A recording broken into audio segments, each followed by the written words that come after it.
speaker. Randall Buth first came to Israel at the age of 24 with his wife Margaret and son Yoni in July 1974 in order to study at the Institute of Holy Land Studies with Douglas Young, Robert Lindsey, and in the Hebrew Ulpan run by David Biven. Randall went on to live and work in East Africa for nearly 20 years as a Bible translation consultant. During those years, his family would often visit Israel and would call Baptist House home. In 1996, Randall and Margaret moved to Israel in order to work at the Institute, which became Jerusalem University College. Randall has been an elder of the congregation and senior teacher of the Shabbat morning Bible study. He is the founder of the Biblical Language Center and chairman of the Jerusalem School of Synoptic Research. Welcome, Randall.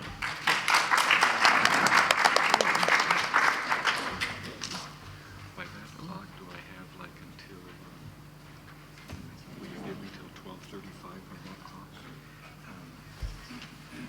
With questions? Or do you want to go with No, that's the total. That's the total. Yeah, so I'll be way before so we can have questions. Exactly. But 12:35? That's right. By that clock? Yeah. Okay. Just getting our paradigm lined up here. Okay. Getting our clocks together while they pass out the handout. And I'll also take time while we're waiting to say those of you that were at the Saturday night study would have gotten to see a piece of how the language works, because everyone was agreed that the story about the sheep and the goats that's in Matthew 25, everyone agreed that Matthew did not write that out of just out of his own words. He received it as a tradition, and it was the language that was the clue, the key clue to bring us to agreement. We didn't agree on what it meant. That's okay. But we did all agree that this was something that Matthew was passing on as the tradition. It wasn't in Mark, it isn't in Luke. And even though we all think that Matthew is writing third of the gospel writers, he still passed on good material. And we were all agreed, weren't we? Oh, didn't I? Oh, it was Saturday night. Saturday night. Why do we agree? Sliha. I was there. Yeah, that's it. Because there was a Hebrew background. That's what my paper's about. They said, why didn't we? Okay. So, the synoptic problem and the need for learning biblical languages, a tribute to Dr. Robert L. Lindsey. It's close to the title I gave in the handout. Robert Lindsey's noted for introducing a new solution to the synoptic gospels, Matthew, Mark, and Luke. But more important than the actual solution is his methodology that involved language tools for understanding the relationship of the synoptic gospels. It was his sensitivity to Hebrew that first led him to suspect that something was amiss in standard solutions. He was finding Hebraisms where they were not expected, and conversely, he was finding non-Hebraisms, Grecisms, where they had been expected, where Hebraisms had been expected. So we'll look at some of that. We'll also discuss ramifications for correcting some of our inability in church higher education and the academy to follow up on these observations of Bob. As a student in the 70s, I became interested in training in Semitic languages in order to better evaluate the Jewish cultural and linguistic background to our Greek Gospels. It's a long story. I won't share it here. Greek, of course, is accepted by all. Hebrew and Aramaic are often treated marginally in New Testament programs, being given 1 or 2 years of training. In 74 and 5, I was in Jerusalem studying and internalizing Hebrew. I'd previously read Lindsey's introduction and translation to the Gospel of Mark. David Lindsey is here, and I met him in 73, and I'm pretty sure, I'm getting old enough so I can't remember if he's the one that gave me the copy, but I think he did, so thank you, David. I got to read that before I came. Now, there were two things that intrigued me about Lindsey's translation.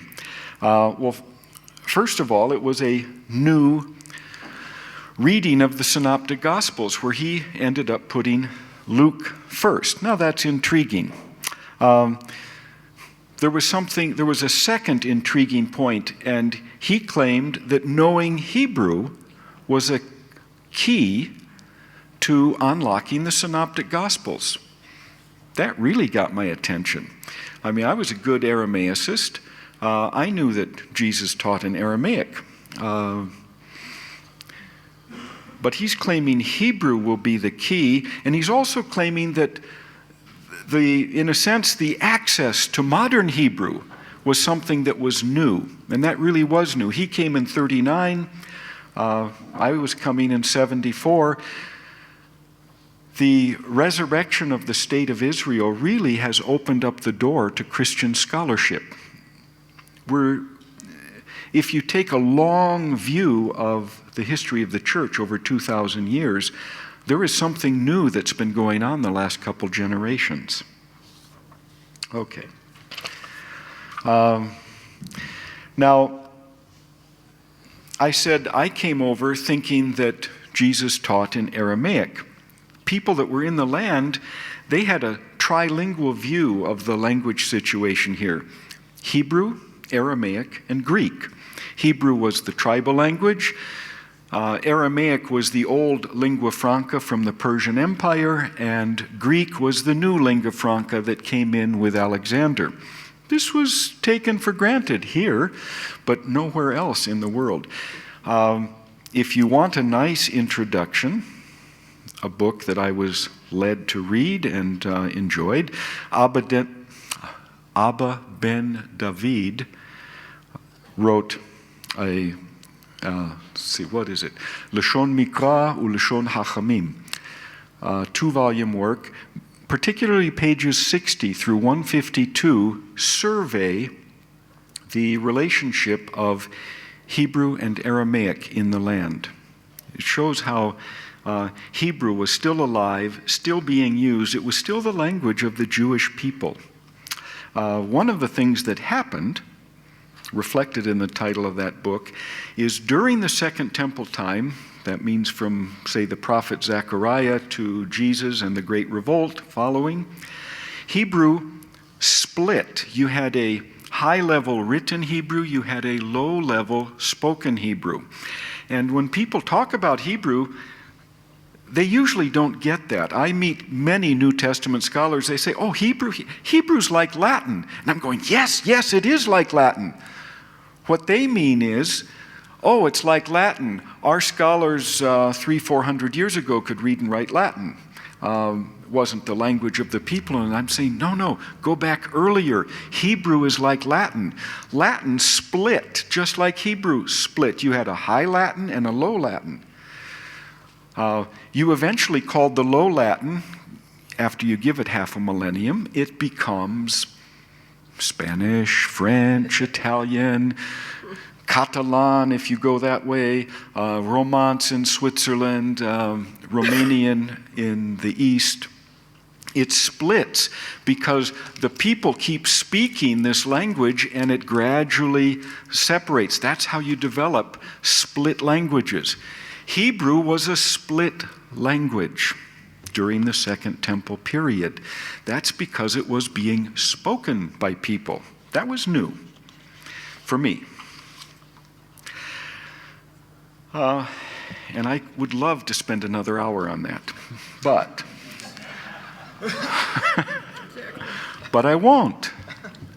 Oh, I've got so many things to say there, but I'm trying to illustrate how language is a tool. It's really been a kind of missing tool for approaching the Synoptic Gospels, because in the church we don't have these languages. We're not vitally connected to these languages, and we've missed a lot of the clues that are right there in the text.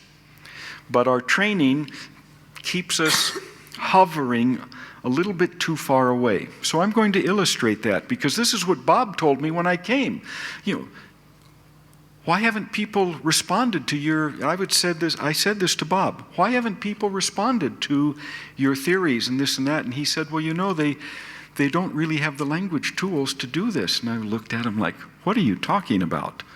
Of course they do. Well, I agree with him now.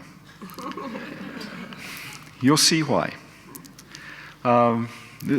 So many things it takes time to learn, to appreciate at what level people are talking. You can use the same words, but they mean different things at different levels. Same thing with Hebrew, Greek, and Aramaic. So we're going to look at the sower, and I'm just going to illustrate a little bit of what goes on.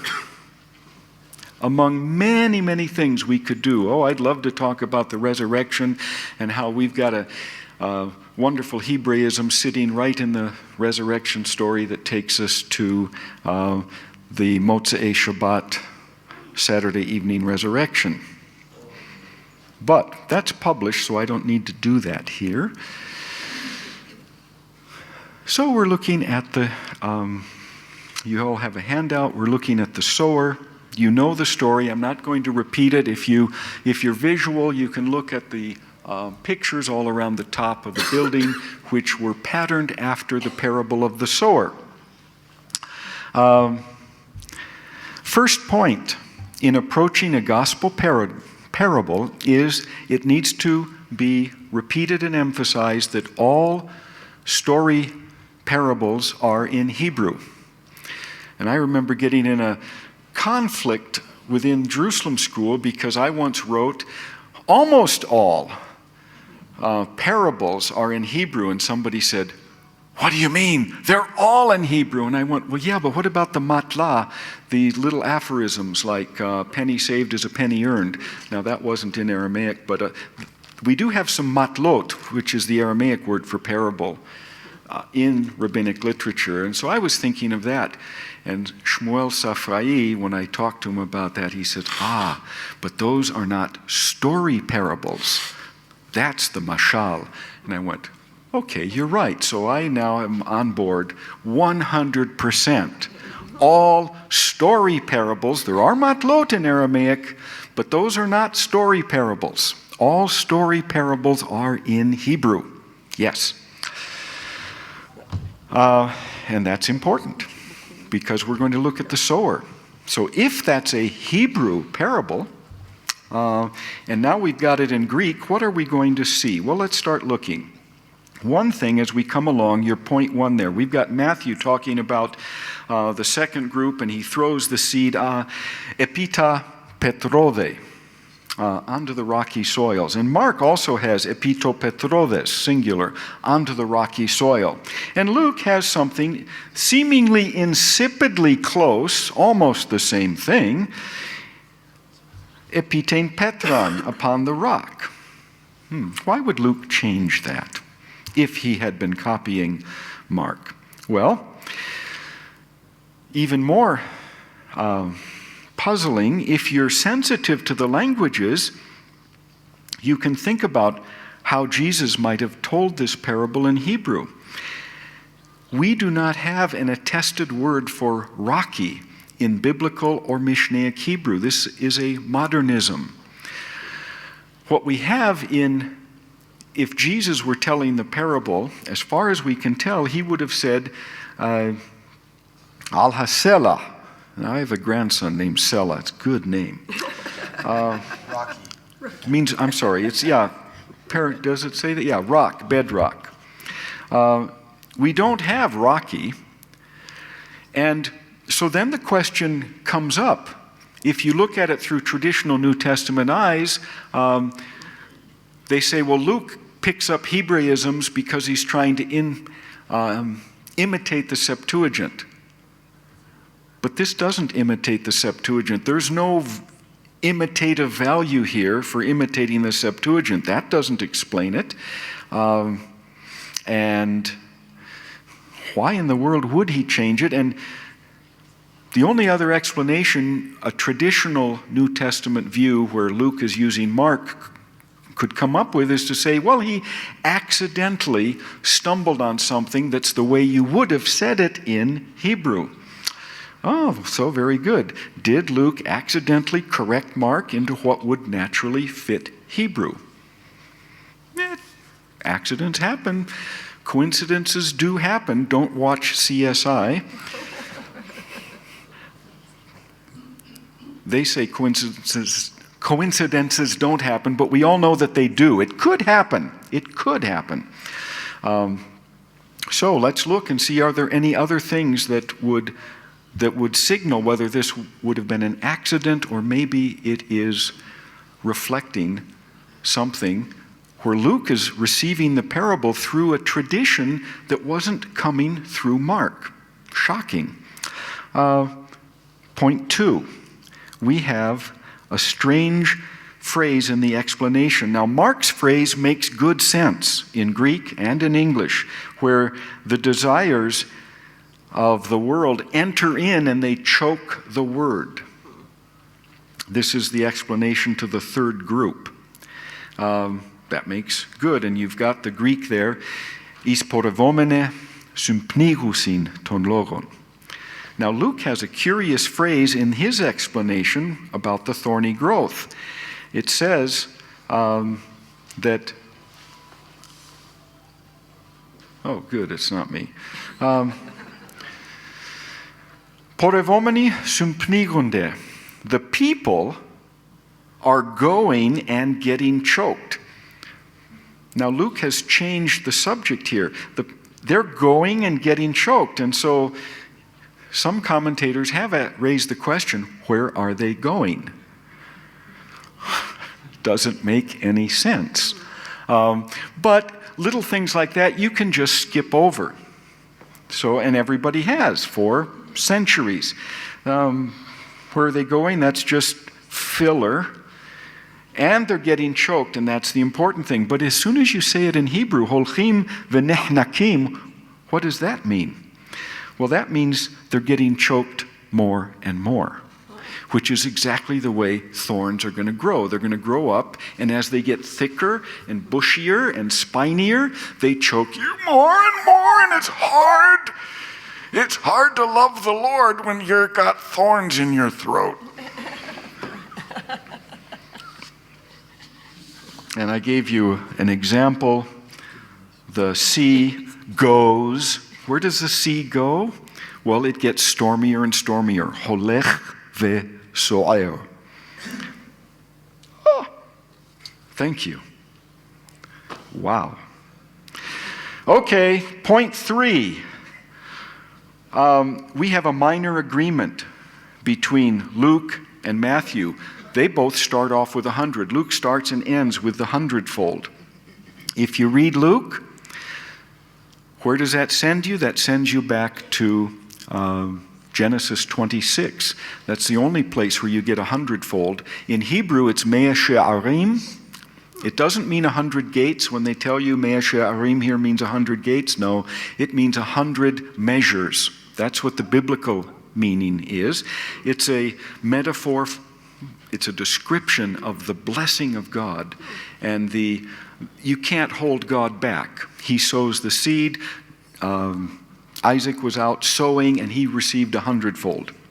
Okay, we can see the scriptural allusion in Luke, which is the way rabbis did tell parables. We have it at the end of the vineyard, where we get the stone that the builders rejected as a verse capping off the parable. It's got a nice Hebrew ring. Luke, again, could not have gotten that from the Septuagint.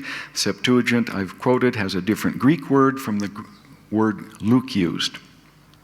Luke's remarkable. Mark has NNN. In our Greek text, we have N. En triakunda, en exekunda, en ekaton. 130, 160, 100, and you can look at commentaries. They will be quick to point out that's an Aramaic idiom. 1, 30, 1, 60, 1, 100 sounds like the Aramaic way to say 30-fold, 60-fold, 100-fold.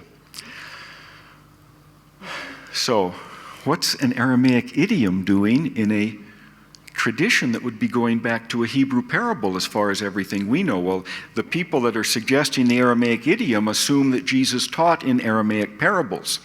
Well, you ask them, show me an Aramaic story parable. They can't do it, but that doesn't slow them down. Anyway, they can go to here and they say, see, we have an Aramaism. Okay, do we? Well, fortunately, we have Aramaic translations from our Greek text. So we can go to the Syriac 2nd century and say, well, how did they understand it? And there you have it with my typo corrected. But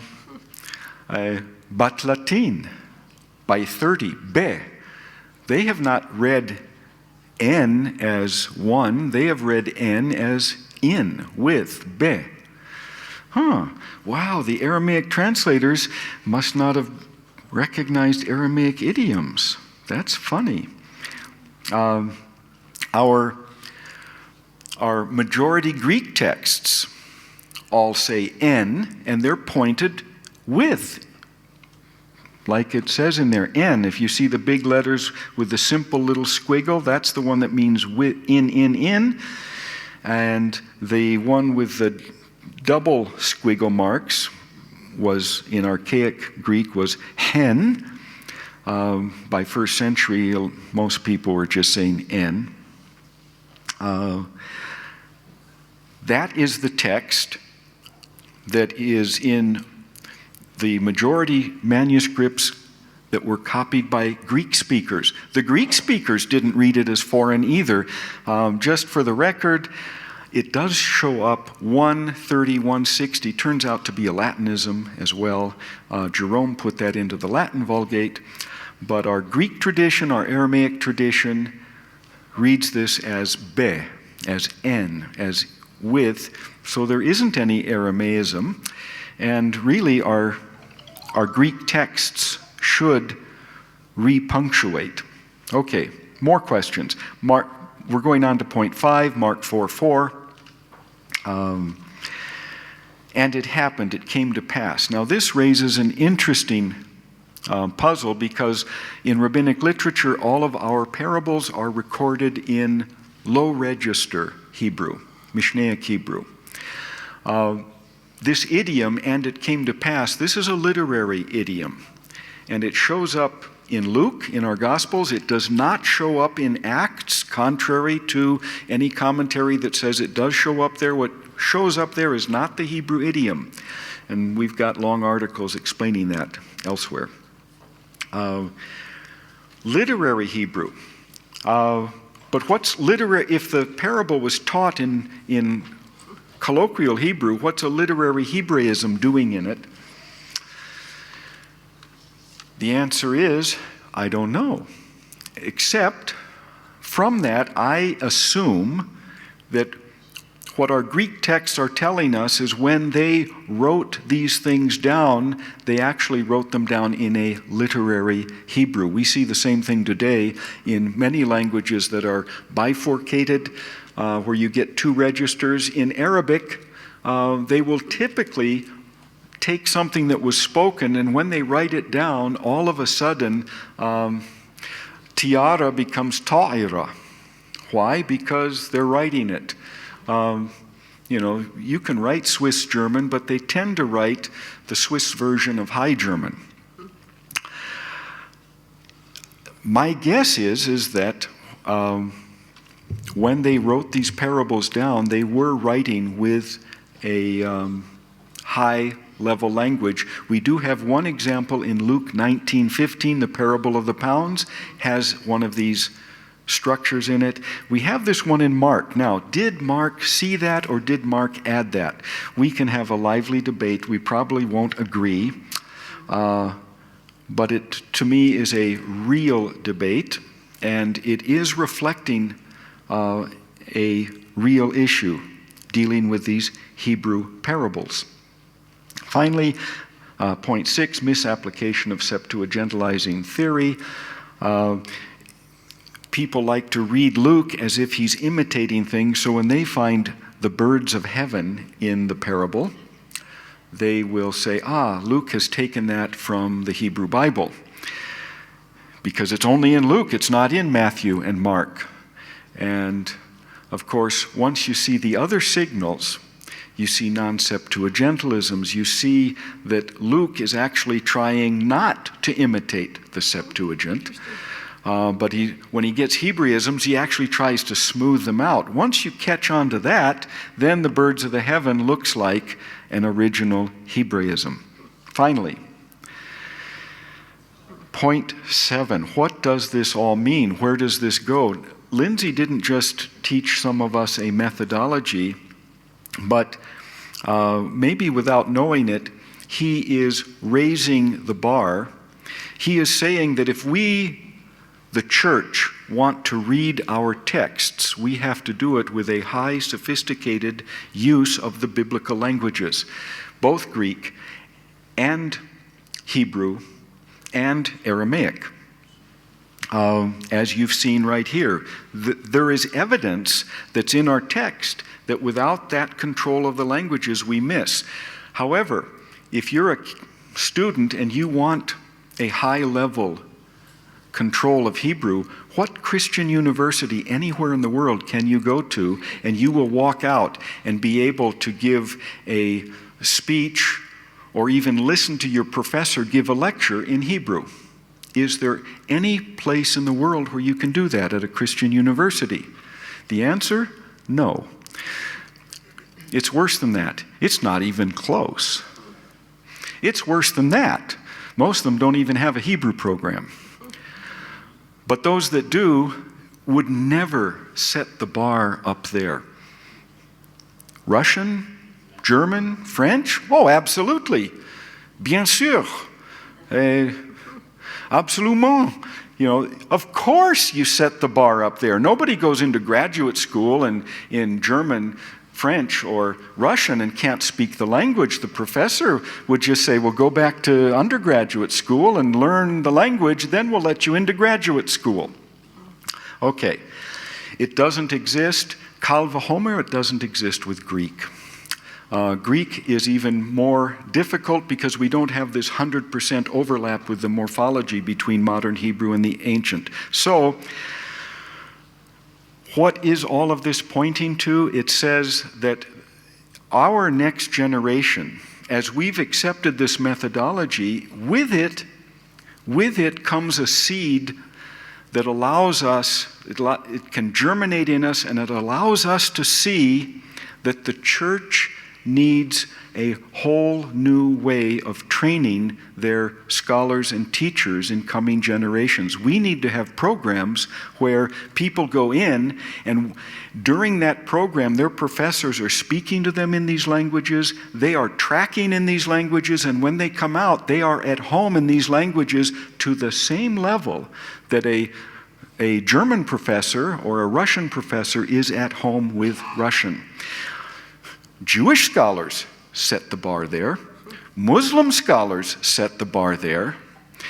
And if we believe in our Lord and are connected to our scriptures, we will set the bar there. And if you say, well, we've gotten along with it for 1900 years without it, I'll go, you know, you're right. We have. God is extremely patient. That doesn't mean that that's correct. In the same way the state of Israel was set up, but it wasn't around for 1900 years. So what? God is patient. The reformers didn't see it. They thought the nation of Israel was despised and rejected and without future. They did, you're right. But that doesn't mean that was God's view. Likewise, the church now has an opportunity to be reconnected. It is possible. When there's a will, there's a way. One last example of it, during World War II, all of a sudden, the U.S. government said, we need German and Japanese people that can pick up something and process it instantly, listen in, do the works. They turned to academia. Academia said, no, we can't do that. Well, Where there's a will, there's a way. So the U.S. government set up a program. They had an institute in Monterey, and inside classrooms, they started teaching that. And I have 2 friends that went through their program in 47 weeks. They came out and they got stuck up on mountains in Turkey and could listen in to Russian pilots chattering away in their cockpits, flying over whatever, telling what they did over the weekend. It is doable when you see it as desirable, when you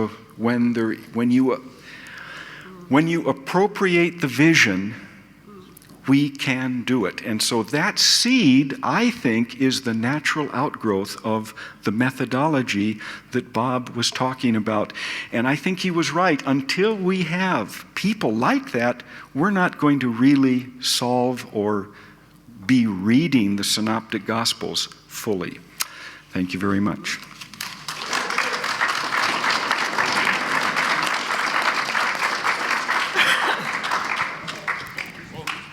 Thank you, Randall. I think you left us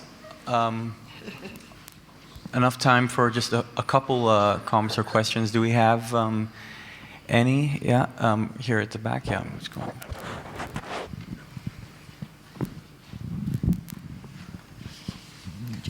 I've been listening to this impartation since yesterday, and everything has been so enlightening. And I just wanted to ask, as I was listening to everything, I was getting these technical, in quotation marks, considerations running through my mind. That means I was listening very well. One, if I may look at my notes here, there's this consideration of first, it's still in debate, sadly, about the matter of the full authenticity of the source of the Bible. We have ourselves rested and settled in accepting the Bible as it was given to us, but out there, a lot of things, a lot of questions are still going around. Secondly, you're dealing a lot with semantics.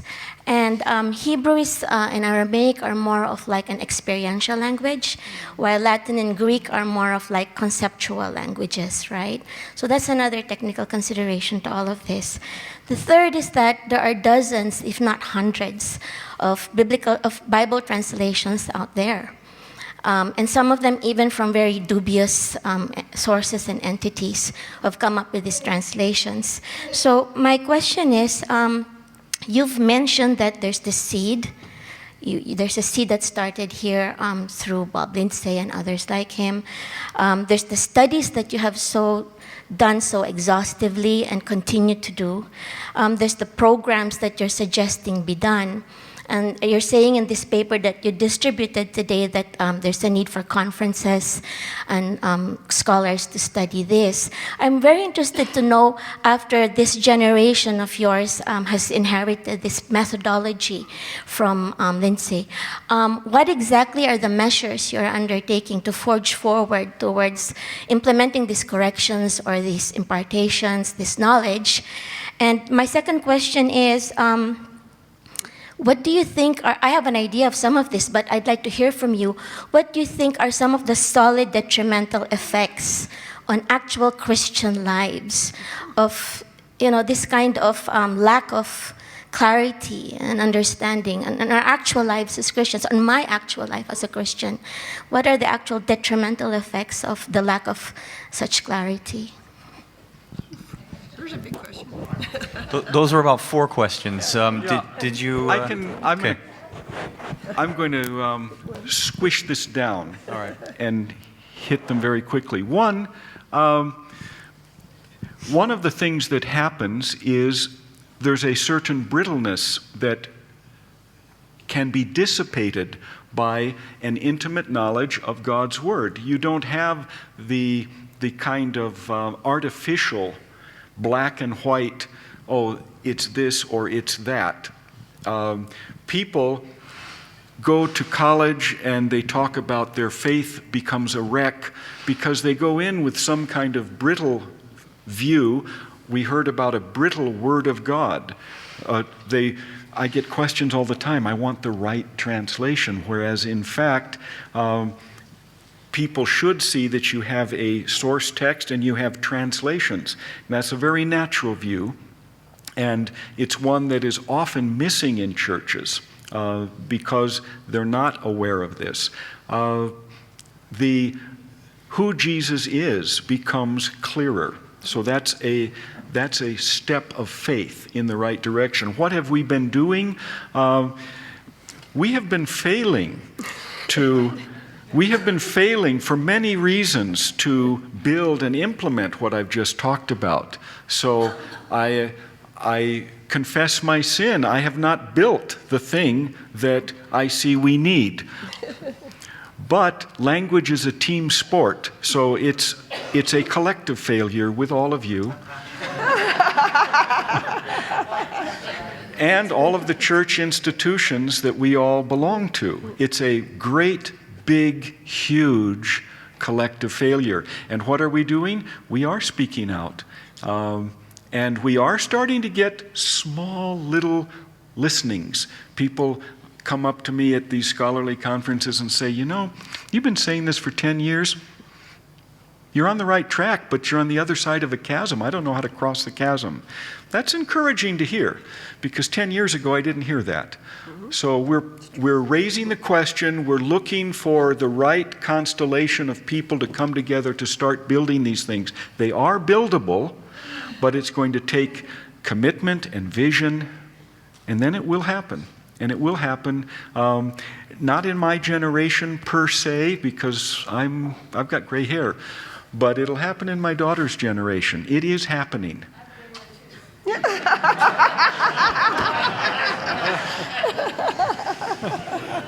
Those are great questions. Thank you. That was good.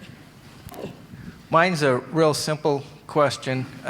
With Lois's talk and what she wanted to say about this ability to, with memorizing all of the Tanakh and maybe even the oral traditions, all have it memorized. If that's a key piece of connecting things together, and yet that was all done in Hebrew, and yet you would speak in Aramaic with those connections. Excuse me, no, he would speak in Mishnaic Hebrew. I know, that's my point. But Aramaic is not Mishnaic Hebrew. I understand. Okay, no, good. My question is, I believe he spoke in Mishnaic Hebrew, but others say that he spoke in Aramaic. And if he did, how could he possibly have... Would your mind work in connecting Hebrew-isms if you're speaking in a different language? It wouldn't, would it? It is a problem. That's why the Mishnah was written down, I think, in the beginning of the 3rd century, because they were going through language changing, and that's one of the contributing things not mentioned or sometimes even denied, but I think that is one of the contributing factors to why the oral law started to be written down. As far as Aramaic, it's impossible. There was no pre-Christian Targum. I've got a paper on that someplace, but that is we found Job Targums specifically because they're Job Targums at Qumran, and they've come from the East. They were not written here. They're imports, and Job is almost not even Hebrew in the original, but that's another long story. Okay, we'll take two more, one from Emmanuel and then Hal. I have two things. First, from your presentation, are you suggesting to us that based on the old norm that says Mark was the first, Luke, Matthew used the source of Mark. Now from this presentation and what you have said, are you telling us that, oh, Luke was independent based on what this presentation shows and the examples you cited? That's the first. Yes. Secondly, thank you for the quick answer. Is it possible to have the Bob Lindsey School? Because he has invested in a lot, but I can identify... That would be a nice name. I hadn't ever thought of that, but that would make yes, a very... let me Go on. finish. 4 of you here, if I am correct, are PhD holders. with your doctorate professors who were the offspring of Bob Lindsey.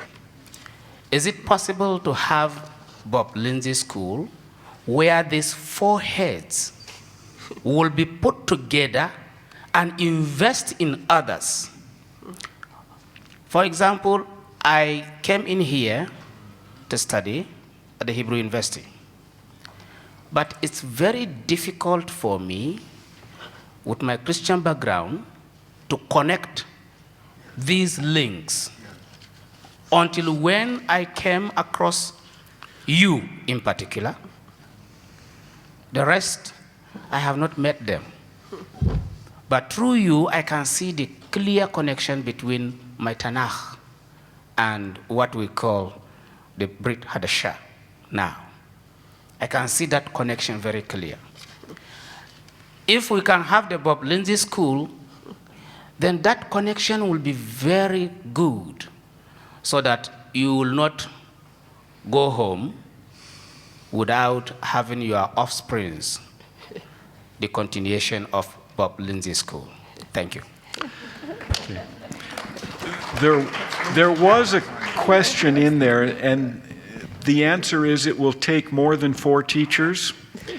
I've done the calculations. It'll take 4 teachers just to get one of the languages of the streams up, but it will take more than that working together in order to build the expertise. Some of the expertise is beyond our expertise at the moment, and it will take, I've calculated $2 to $4 million to put together a team for 2 to 3 years to build the Greek stream.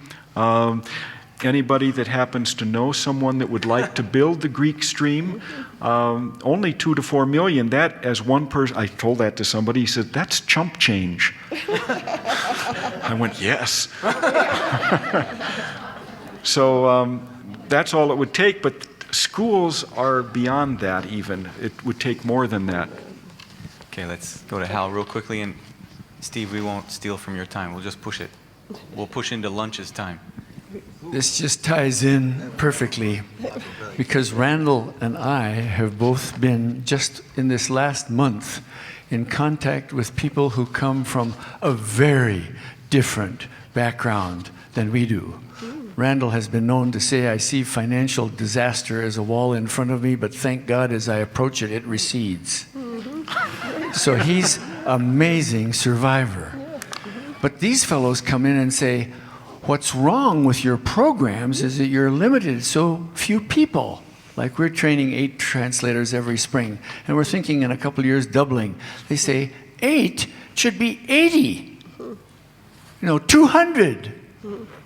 And so my parting shot here is a plea that you pray for us now as we're in contact with the kind of people who can write out 1.2 million, like nothing. And so the need for the Holy Spirit to give us wisdom when we don't move in these circles, as to touch their hearts so that they can catch the vision and enable this depth of the study of the Word and joy of concentrating on Jesus. And set up a network, because you don't just have one school that sets this up. As you train these people, then you set up a network so that you've got schools, East Africa, West Africa, New York City? No. Southeast Asia. You need the programs eventually, but you need people to go and set up the programs, and they don't have the skills yet. So it is a massive undertaking that will start by accepting the vision, accepting the challenge, and praying. Thank you.